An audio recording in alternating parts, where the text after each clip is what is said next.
From Ireland to Italy, from Spain to Norway, hiking is hip.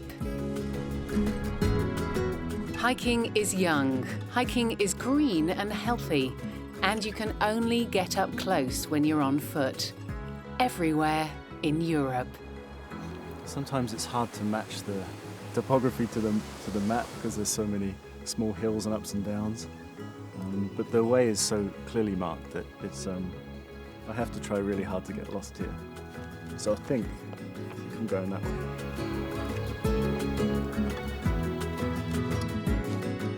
Bradley Mayhew is British and lives in the United States. He writes travel and trekking guides. Usually he's in faraway Asia, but now he's exploring the most beautiful hiking trails of Europe.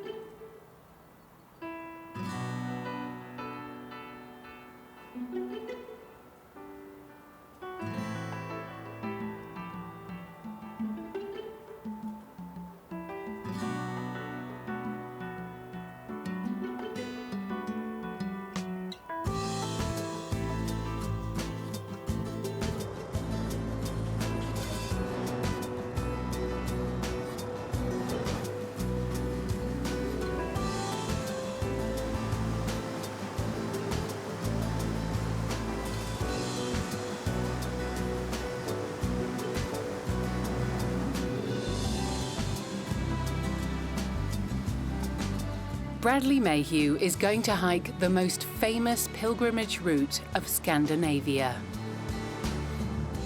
There are several routes known collectively as the St. Olaf Ways. One of them begins in a small town on the fjord.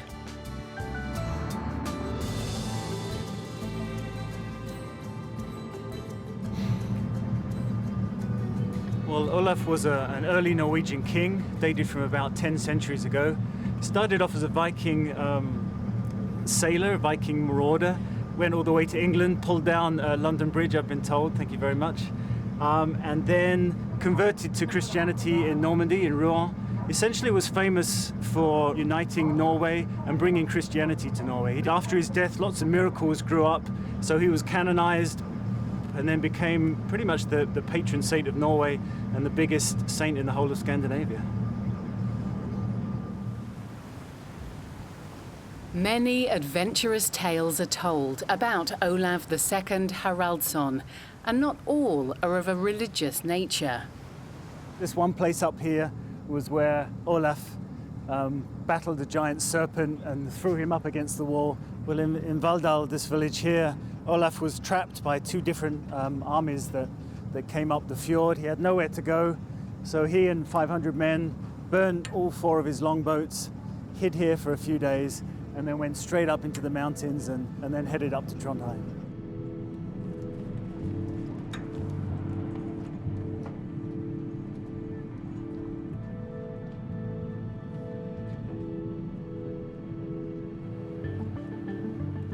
Bradley's going to spend the next 3 weeks hiking St. Olav's Ways.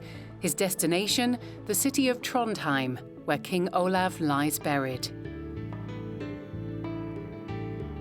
Soon after Olav's canonization, Nidaros, as Trondheim was called at the time, became a place of pilgrimage. During the Middle Ages, St. Olav's Ways to Nidaros was almost as equally important as St. James's Way to Santiago de Compostela. There are several different pilgrims' paths leading to Trondheim. They all follow routes taken by Olaf himself, or routes that are associated with his feats and deeds.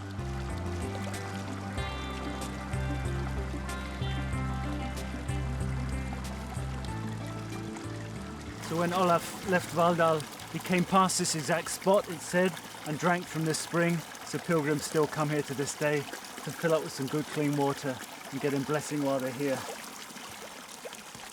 After Olaf was killed in battle, that's when the real miracles started happening. A spring like this shooted up from where he was actually killed in battle. They say that his hair and his fingernails kept growing after he died. all these stories and miracles gave the sanctity to.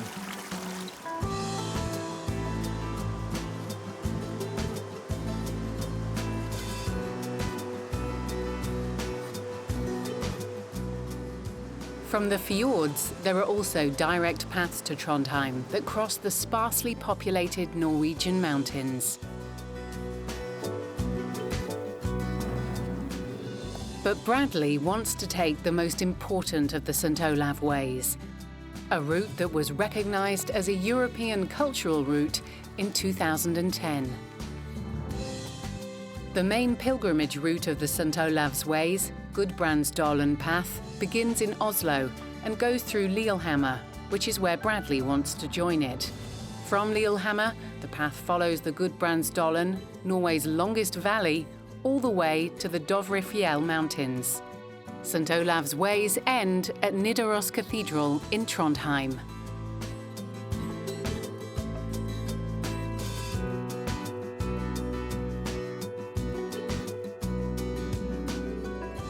From the Olympic city of Lillehammer, the first couple of days go through the Gudbrandsdalen, which has been the main transport corridor between southern and northern Norway since time immemorial.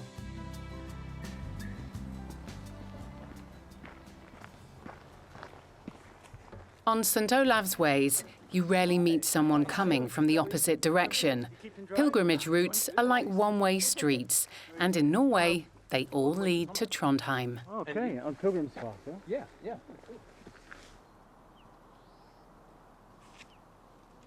During the Reformation, pilgrimages on St. Olav's Ways were forbidden.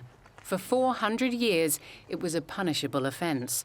Nowadays, young Norwegians like Ellen Gilbert and Bjorn Ivar Voll are rediscovering the route. So why are you doing this hike? Is it just for a long distance hike, or are you doing it for a pilgrimage yourself? It's a walk in history, because all the way through Gudbrandsdalen you walk on the old King's Road, the main road in the old days between Oslo and Trondheim. Many pilgrims have walked this same road as you walk on now for many years. I like the different layers you get, when you're walking on a pilgrimage. Pilgrims see the land differently. There's a sacred meaning, a sacred significance. And you meet people in a different way. People that you would maybe not normally speak to, and they wouldn't speak to you. Norwegians don't usually approach each other in this way, but when they see you're walking and you're a pilgrim, then they take time and they tell you about their lives or the local history and these things. So.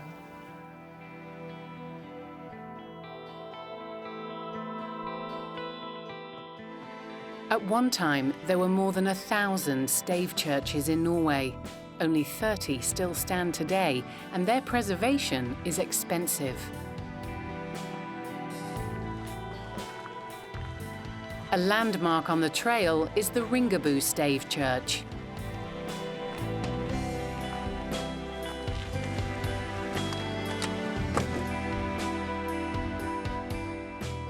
The church, made entirely of wood, was built around 1200. The structure is supported by the vertical load-bearing posts called stafra in Old Norwegian, which are connected by rounded arches and X-shaped crosses.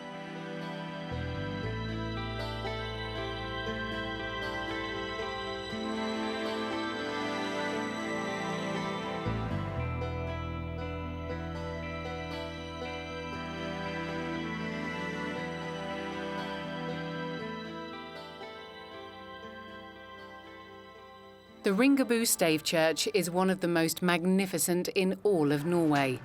Unfortunately, our trio visit whilst it's covered in scaffolding. But at least Bradley and Bjorn Ivar are able to take a close look at the restoration work.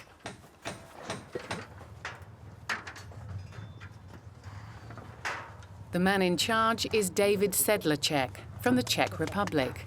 So this is the original? Yeah, this is the original. You can find tiles from different periods. It's like some of them are 200 years old, some of them are just 40 years old.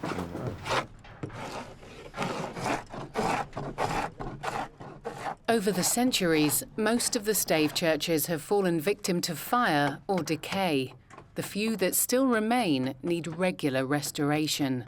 It takes a lot of training, does it? Of course, it is impossible to learn this kind of job at school, you know. So you have to go and try, and it takes a couple of years to find out the routine.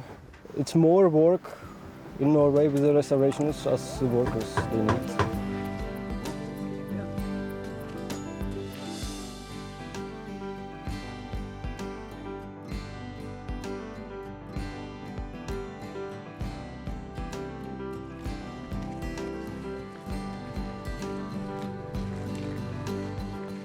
From the Stave Church, it's about a 3-hour walk to Dala Gudbrandsgard.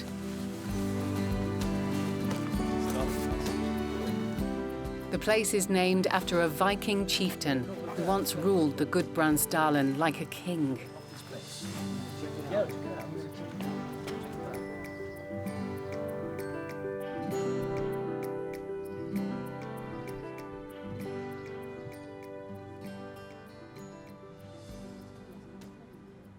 Almost 1,000 years ago, right on this spot, King Olaf came down here and met the Viking king Gudbrand. The valley is now called Gudbrand, and tried to persuade him of the merits of Christianity. He tried to persuade him that the rising sun was due to his god and not the Viking god. I think the Viking king had seen the sunrise before, so he wasn't convinced. But then one of Olaf's men smashed the statue of Thor into 1,000 pieces. And I think the might of that convinced him a lot more. And at that point, it was the Viking king converted to Christianity, another of St. Olaf's miraculous deeds. One of the buildings has been converted into a pilgrim centre. People can spend the night here, but Ellen, Bjornivar and Bradley want to continue on for another couple of kilometres. Later that afternoon, the 3 hikers reached the historic farm, Sigard Gritting. The farm has been family-owned and run for over 700 years. It's also served as a lodging house for travellers. Now, 16 generations later, it's run by Stig Gritting. Want to sleep here? Please, we are tired and thirsty and hungry pilgrims. And hungry also. Yes. So hopefully we have a place try to to help you. Thank you very much.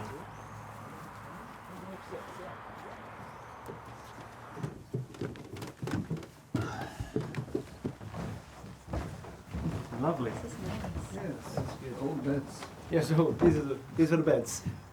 But in the Middle Ages it was 12 people could sleep in the room. Now it's 4. They were very short, Yeah. were they? Yeah. Pilgrims. How old is this building? That's from 1302. And now this is the oldest left. So how long would they have walked every day, normally, the pilgrims? A full day was 34 kilometers. Okay, we didn't walk that far, but we still want a full portion of stew, if that's all right, because we're really hungry.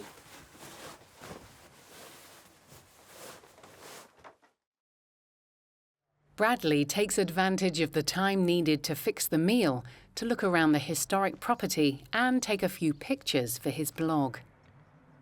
So, how many pilgrims come here?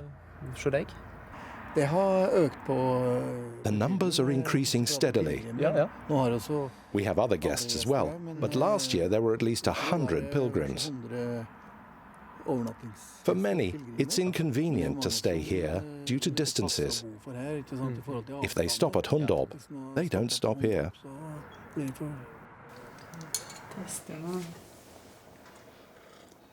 Stig's wife Hilda is in charge of the dinner. She's cooking a special stew. It really tastes good. The recipe for this pilgrim soup dates back to the Middle Ages.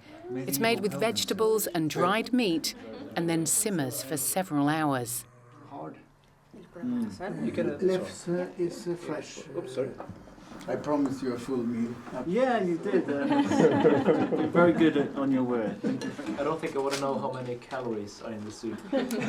Doesn't matter. You walk 26 kilometers, you can eat whatever you want. Yeah. The next morning, just like on St James's Way, the stages completed on St Olav's Ways can be documented in a so-called pilgrim's passport. Wish you a nice tour to Trondheim. Thank you very much. Hope the weather stays for me, yeah?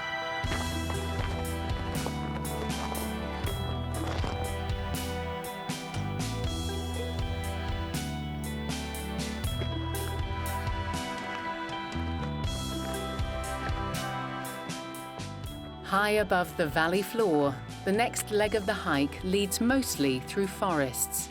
In the 1990s, it was decided that the path should be properly marked. The symbol used is the Red Cross of Olaf, in combination with the Norwegian cultural heritage symbol. Yes, that's lucky, because all I've got is bread. Sausages and... So where are you headed? You're headed on the main path now, are you? The Olaf's path? Yeah, I think we're just continuing to one of the next pilgrim shelters. I think I'm going to do a little detour up one of the side valleys. There's a nice church I've heard of. It's not too far off the trail. I haven't had enough churches yet. Yeah. So I think one more. I still have some sin to get rid of, so one more church should help. Yes. But I might catch you up. I mean, who knows?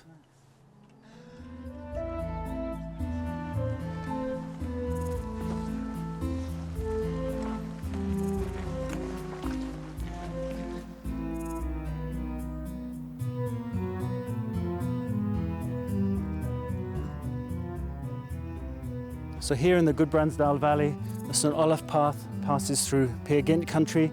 This is where the historical character Peer Gynt lived and farmed, and later Henrik Ibsen created his famous play, and Edvard Grieg created his even more famous music. This is the heartland of that story.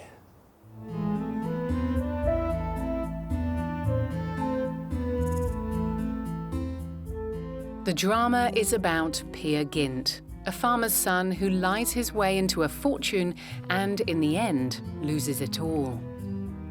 Every summer since 1928, the local inhabitants of the Gudbrandsdalen stage a production of the play for a few weeks.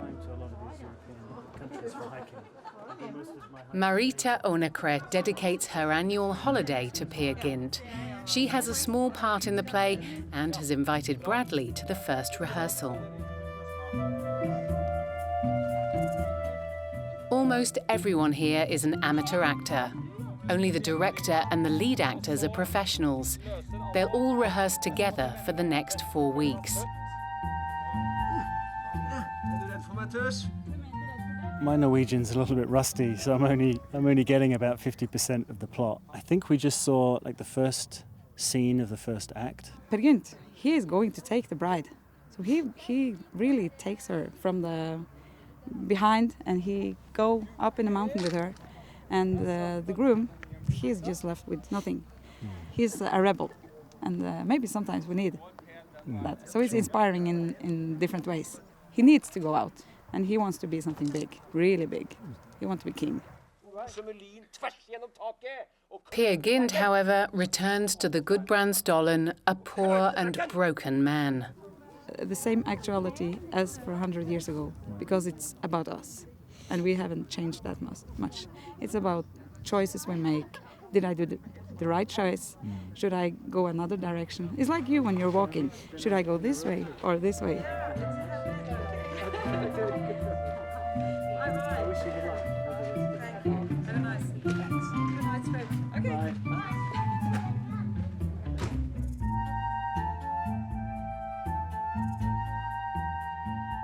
For the most part, St Olav's Ways go through untouched nature, but some parts also follow rural roads, particularly in Gudbrandsdalen, the valley of the Lagan River.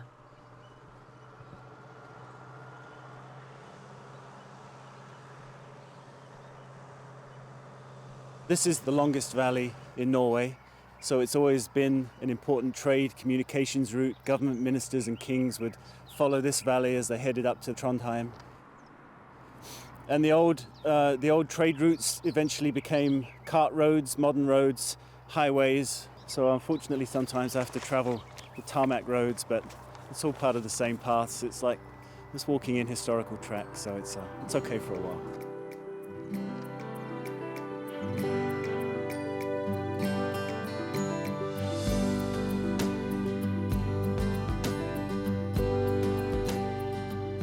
A detour off the main route leads up a side valley to the small town of Lom. Bradley wants to take a look at the Stave church of Lom, which is connected to St. Olav's visit here. King Olaf united Norway as a Christian empire. To do so, he used aptitude, skill, and also violence if needed. He sent missionaries into the countryside and wrote laws. But he also destroyed the sacred sites of the Vikings and fought opponents of Christianity with the sword.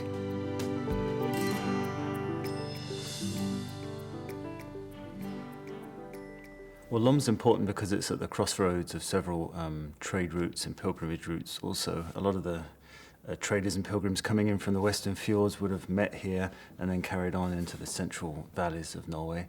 Olaf himself passed through in 1021. He gave the villagers an ultimatum. He said, you can convert to Christianity or I'll burn your village down. They wisely chose to convert, and they, about 150 years later, they built this beautiful Stave church here. A lot of the churches here in Norway were built on original Viking sites, Norse worshipping sites. And you can still see on the outside of the building, there's some protective dragons, which pretty much definitely date back from Viking times. So there's this whole connection of faiths going back into time, which is nice. Sacred sites are always sacred sites, I think.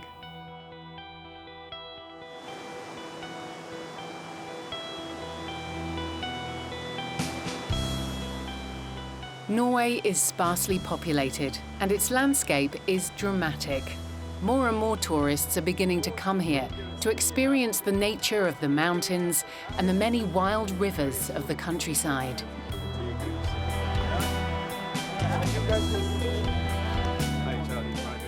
Bradley's lucky.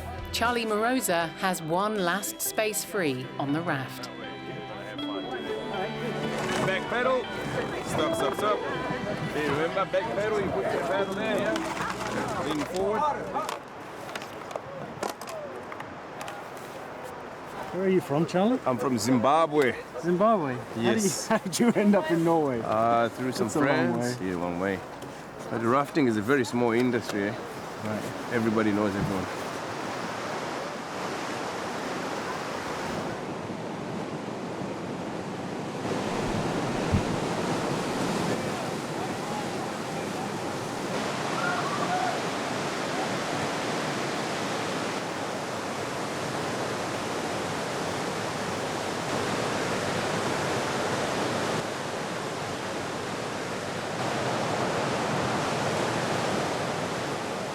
The Whitewater ride takes Bradley back to the Gudbrandsdalen. Charlie, thank you. Thank you very much. Appreciate the lift. Thanks very much Saved for me a lot of miles walking. Yeah, thank you for strong pedaling. Thanks. Hope to see you again soon.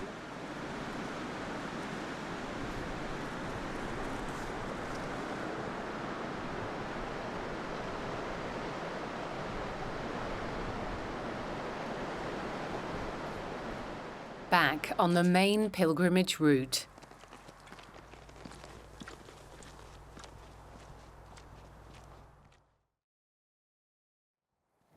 Engelshus is listed in the guidebooks on St. Olav's Ways.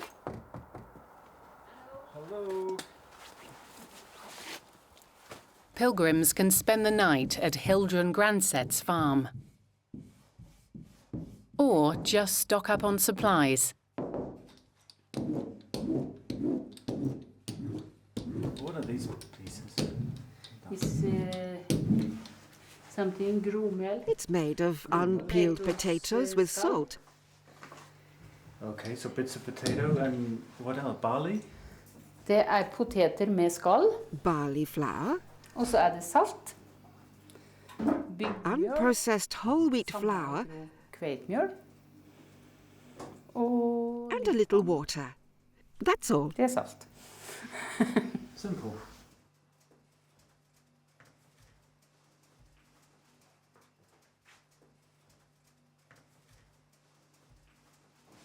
In Norway, flatbread has been a staple food since the days of the Vikings. It's often eaten along with sour cream. Varsågod. Thank you. Good. It's warm. Nice. Crunchy. Good.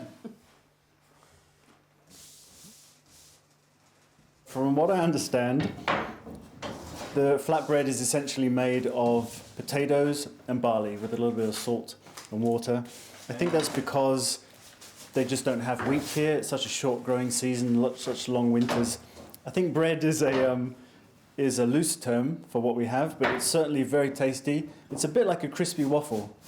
I was told that it's good travelling food by a friend, so I'm going to try that out, but I have a feeling I'm just going to have a bag of crumbs at the end of a couple of weeks. Okay, great. Thank you very much. I will pack this very carefully. Yeah. Thanks for the flatbread. It will keep me alive in the mountains. Yeah. Thanks, bye-bye. Good trip. Thank you. The full network of the St. Olav's Ways is more than 5,000 kilometres long. It includes paths that lead from Denmark and Sweden to Trondheim. Each year, around 10,000 pilgrims walk the routes. There's all kinds of hikers walking the Olaf path. Some people are carrying everything on their back, camping in the woods, and other people have their bags transported for them. They just carry a day pack, go to a nice hotel, hot shower at the end of the day. So there's all kinds of different comfort levels you can do if you want to tackle the trail.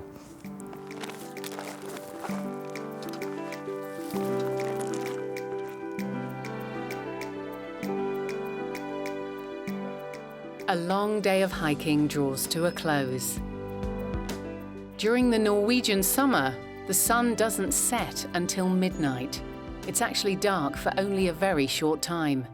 I slept really well, thank you. Like one of the logs in your house. Bradley has spent the night at Fjord, a former Episcopal residence. A few years ago, the architect Erik Langdalen took it over. Erik is currently restoring the 600-year-old estate. It's important to him that the work is done using traditional methods and materials, including wood, moss for insulation, and completely without nails. If you see on this technique, it's a very smooth, nice type of logging that can date from the 17th century. So it's a sign of sort of that technique, and you find that technique on this building as well. So these are the original beams, are they? Yes, it's a puzzle, because when he takes it apart, he will know and he will learn how to where they're from, if they're moved.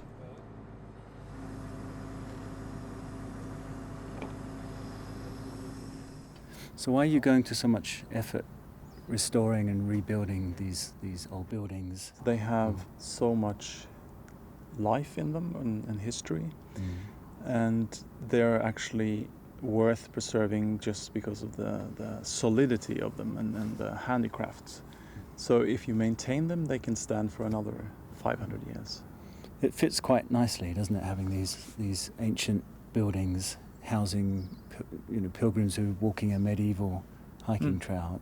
It fits together nicely, I think. It's really the combination of these things that makes this place alive. Cultural heritage is not enough, because you need life, you need people to use them. Otherwise it's just empty buildings. Right? Yes.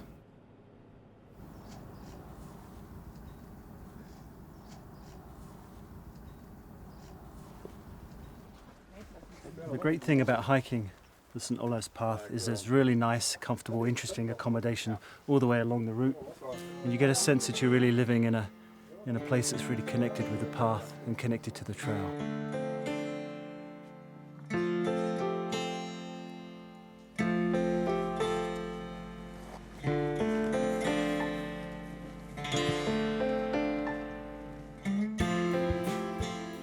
After Budsfjord, the path leaves the Gudbrandsdalen and rises steeply into the Dovrefjell mountains.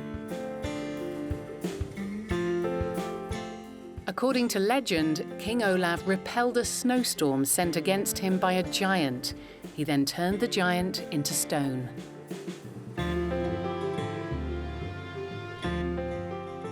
It'll take Bradley 3 days to cross the mountain plains. This is the most difficult part of the entire trail. Here, it can snow at any time of the year.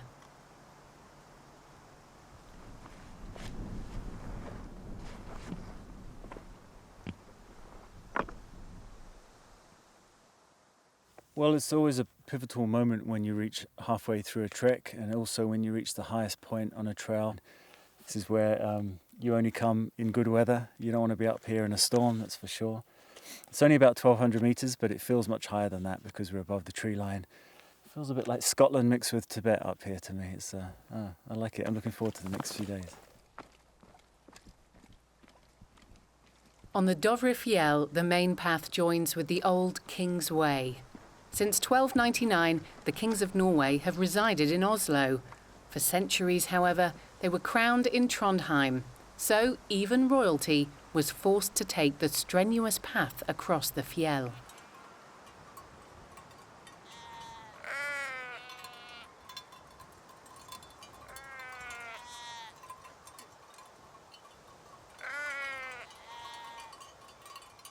Bradley has reached Fokstugu, the highest lying farm in Norway. Pilgrims usually take a break here.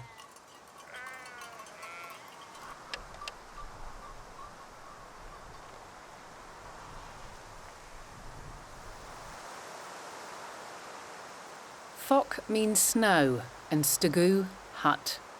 Places like this were set up in the Dovrefjell in the 12th century so as to provide shelter for travellers.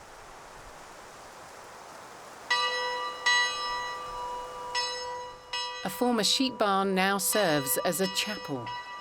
But you have the rather odd situation where you have mostly Catholic pilgrims on a Catholic pilgrimage walking through a Protestant country. So there's only a few limited places, a few limited churches still on the site where religious pilgrims can stop and reflect. This is one of them. It's one of the few places that the spiritual pilgrims can really find a connection with the pilgrims that were passing through a few hundred years ago.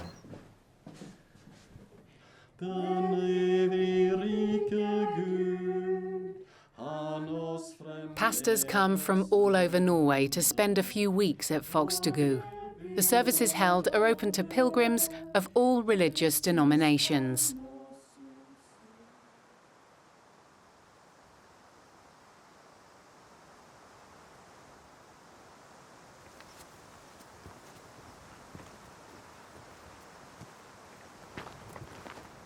The next morning, in the lower lying areas of the mountain plateau, the path leads through some thickets of scraggy birch.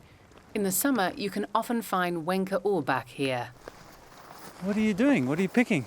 I'm picking wool from the musk oxes. Oh, it grows on trees, is that? No, not actually. They lose their wool once a year. I must pick it up before it is come much rain. Yeah. Yeah. It is not every year I can collect wool from in good quality. Right, so it's a very limited supply that you can find, I suppose. Yes. And you have certain trees, certain places where you know that you can... Yes, I do some where they research. leave the wool. Yes. I find out what they like to eat, and then I go there. Yeah. It's easier than trying to get it off a live animal. Yes. The wool of the musk ox is the warmest and most expensive natural fibre in the world. Wenche spins the wool she finds into yarn, which she uses to knit clothing for the long Norwegian winter. Saueull veldig mye forskjellig det også. There are many kinds of wool, but musk ox wool has the finest fibre of them all, finer than cashmere or silk.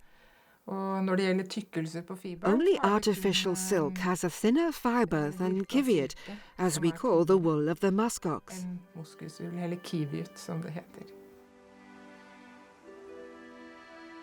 Outside of Greenland, the Dovrefjell mountain range is the only place in Europe where there are any wild musk oxen left. Despite their name, the animals are actually more closely related to sheep and goats than to oxen. Bradley has joined up with Espen Rusten, who works for the Dovrefjell National Park.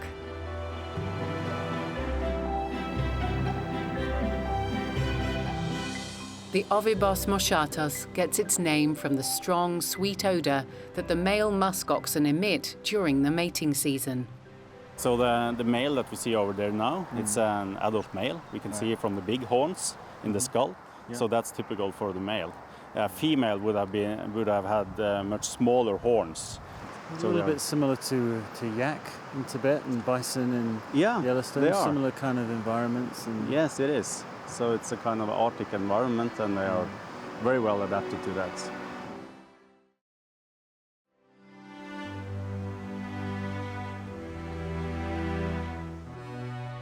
The only way to see the heart of the national park is by bus. This restricted access was established above all for the protection of one animal. In this region, we have the last remaining of the wild mountain reindeer in Europe. Those reindeers lived south of the ice cap during the last ice age and was probably one of the main food resources for the first Europeans, the Stone Age people of Europe.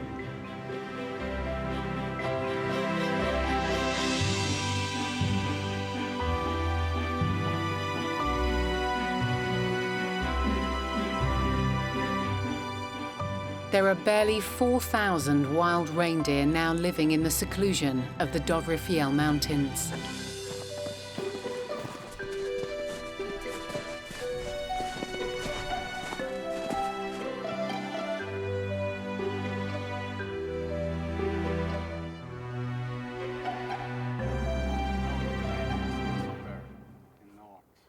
So if the reindeer are really this shy, what should I do if I see some?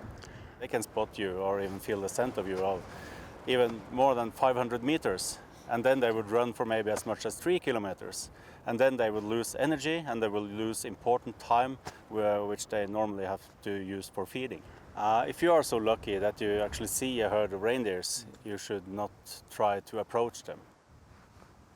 And now during summertime, when the temperature is getting rather high, they depend on these snow patches that you see all over the area. There are some small flies, which can be a really bad thing for the reindeer and disturb them a lot. So when they get to these snow patches, there's normally a lot of wind, so the parasites will blow away. And reindeer would get calm down and lower their temperature as well. It's air conditioning. It's air conditioning, yeah.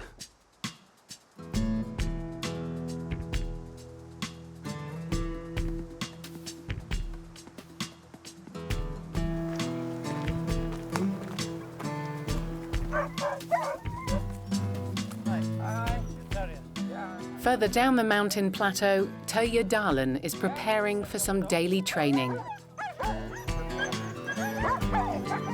So each dog has its own. Each dog have his own harness. As you see here, there's blue tags for males. Yep. And red tags for females. Okay. Now you know that. And when we're putting up a team, we start from behind. So we take the two last dogs we put in, it's your lead dogs. You always have the same dogs in the same order? Not really. I used to change that. Okay. All from day to day. Yeah. Hold on to the collar. Yep. And then you have to fix this on the dog. Yep. From behind, put it over her head. There should be 2 straps on each side of the head here.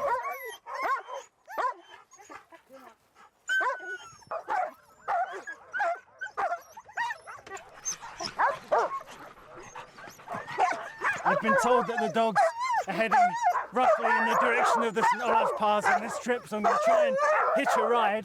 I have a feeling they're going to go wherever they want to go. But it's certainly going to be a different way to get there. Oh, right, hold on.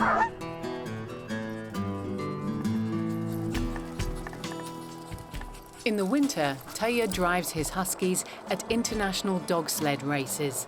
In the summer, He keeps them in shape with regular training.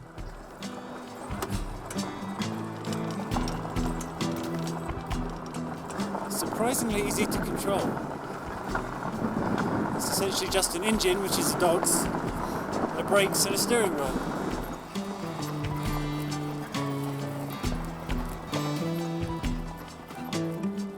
"50 kilometers of the pilgrimage path crosses the Dovrefjell plateau.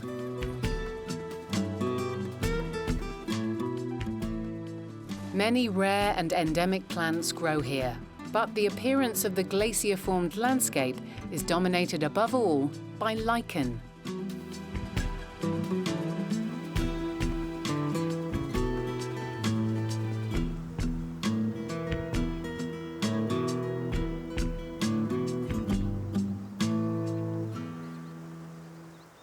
Lichen is a composite organism, the result of fungus and algae joining forces. There are over 12,000 species worldwide. Hi. Hey, how are you? I'm good. The How are you? Vilhjálmur Axelsson What are is you gathering a kind of lichen that is commonly known as Iceland moss. And what do you do with that? We're gonna cook it. We have it on one of our local dishes down in the restaurant. Is this the same kind of lichen that the reindeer eat? Yeah, they eat this one, and then we have a couple of other types in the mountain. Quite sketchy to say, but when you clean it up and then you cook it, then it's fine. What does it taste like? It's a little bit like an earthy toned, bit of grassy feeling to it. Right. Well, it's definitely locally sourced. Yeah. But we only serve like a really small portion on each plate, so right. So we can get the nature into the plates and what we have in our great. surroundings. Not a problem. Kongsvold lies where the Dovrefjell mountains open into the valley of the river Driva. The inn is over 300 years old and includes beds for pilgrims. Nowadays, it's also a luxury hotel offering first-class cuisine. And here, Vilhjálmur cooks with the foodstuff usually eaten by reindeer. You could say that lichen is a low-calorie, high-fiber diet, pretty much. Pretty much, yeah. The ones we are picking are quite dry and it's on top. The restaurants together today, then a lot of them are taking the old traditions and bringing them back to life. The lichen is cooked in boiling water for 10 seconds and then rinsed in iced water. Well, the lichen is very much a forgotten food in some ways. I think in the olden days it was really only used during times of famine when there was nothing else to eat. This was like a last resort. But it's quite a useful little plant. Well, it's not really a plant, but it's a useful little substance. You can get dyes out of it. You can get litmus out of it to test the acidity and alkalinity of materials. Nice that it's just growing out in the wild.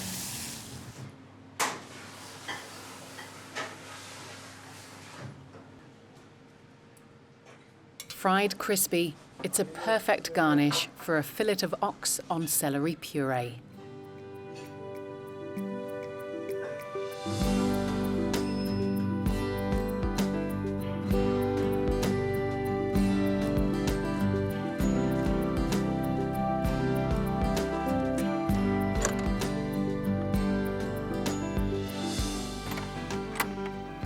Well, I finished my hike over the high plateau of the Dovrefjell. The weather was pretty good up there, so it doesn't worry me too much that I've got some rain on the lower areas. If I'm going to get some rain, I'd rather have it down here.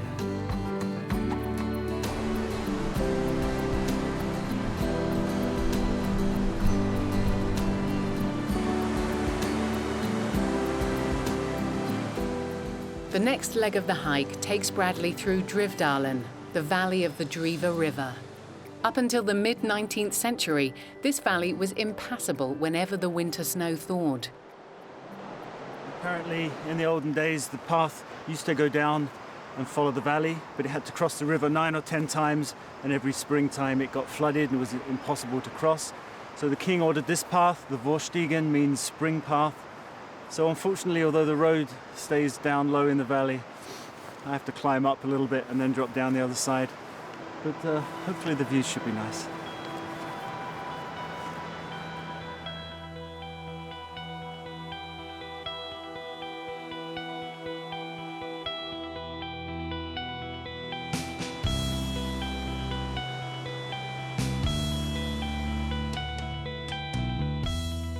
For the final stages, the path goes mainly through river valleys.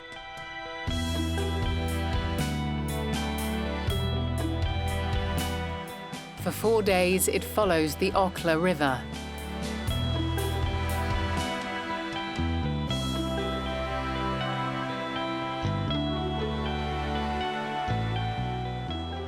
The Okla is one of Norway's many rivers in which salmon come to spawn during the summer months.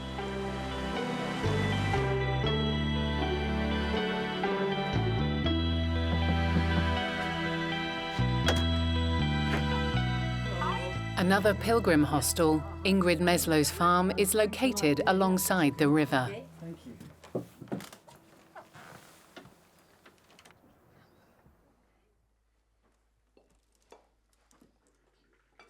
Here, Bradley once again meets up with Bjorn Ivar and Ellen. No, it's good. We had a little bit of rain. I was wondering if I would catch up with you because I went on my little side trip, so I was Walking for a bit? walking. Yeah. So it's nice to see old friends on the trail.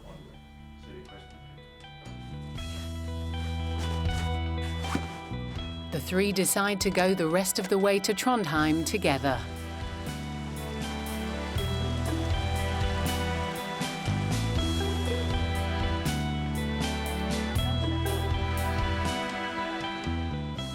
A long day's walk on the St. Olav's Ways goes through lonely forests and moorlands.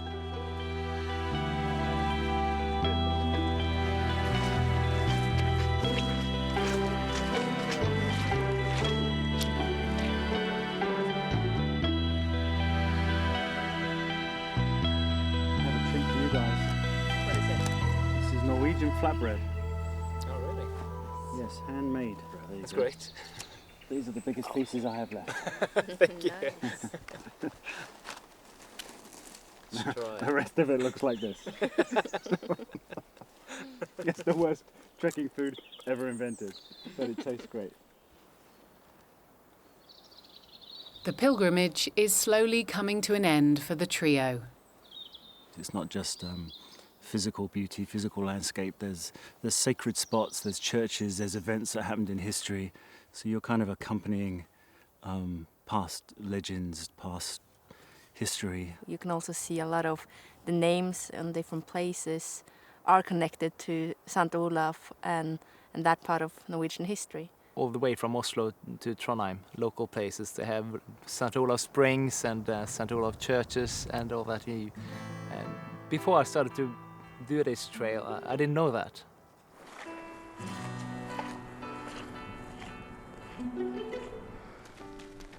On the last day of the journey, the Trondheim's fjord comes into sight.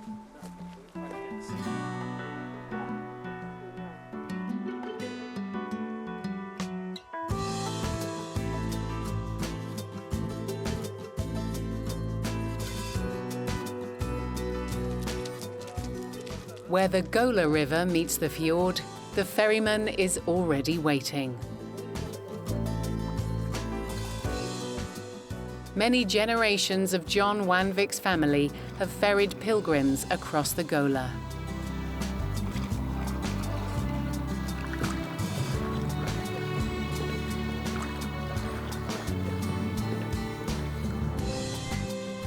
There's still one last hill to cross before the destination of Trondheim.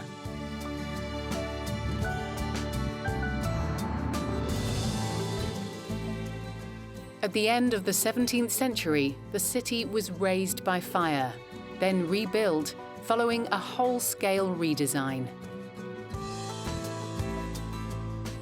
In the Middle Ages, Trondheim was called Nidaros. The town cathedral still bears the ancient name. After Olaf fell at the Battle of Stiklestad in 1030, his followers brought his body to Nidaros. A chapel was later built on top of Olaf's tomb. Over the subsequent centuries, it was expanded into the largest church in Norway. The west front of the cathedral is decorated with 3 rows of saints, and amidst them all, with axe and cross-bearing orb in hand, stands Saint Olaf.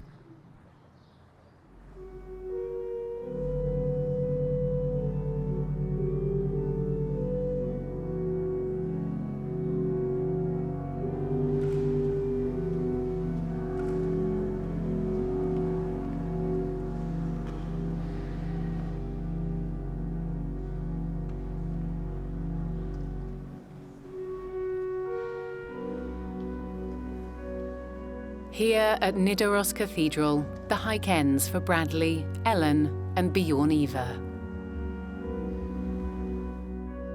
Their journey followed the trail of a Viking who converted to Christianity, became king, fell in battle, and is today the most revered saint of Scandinavia.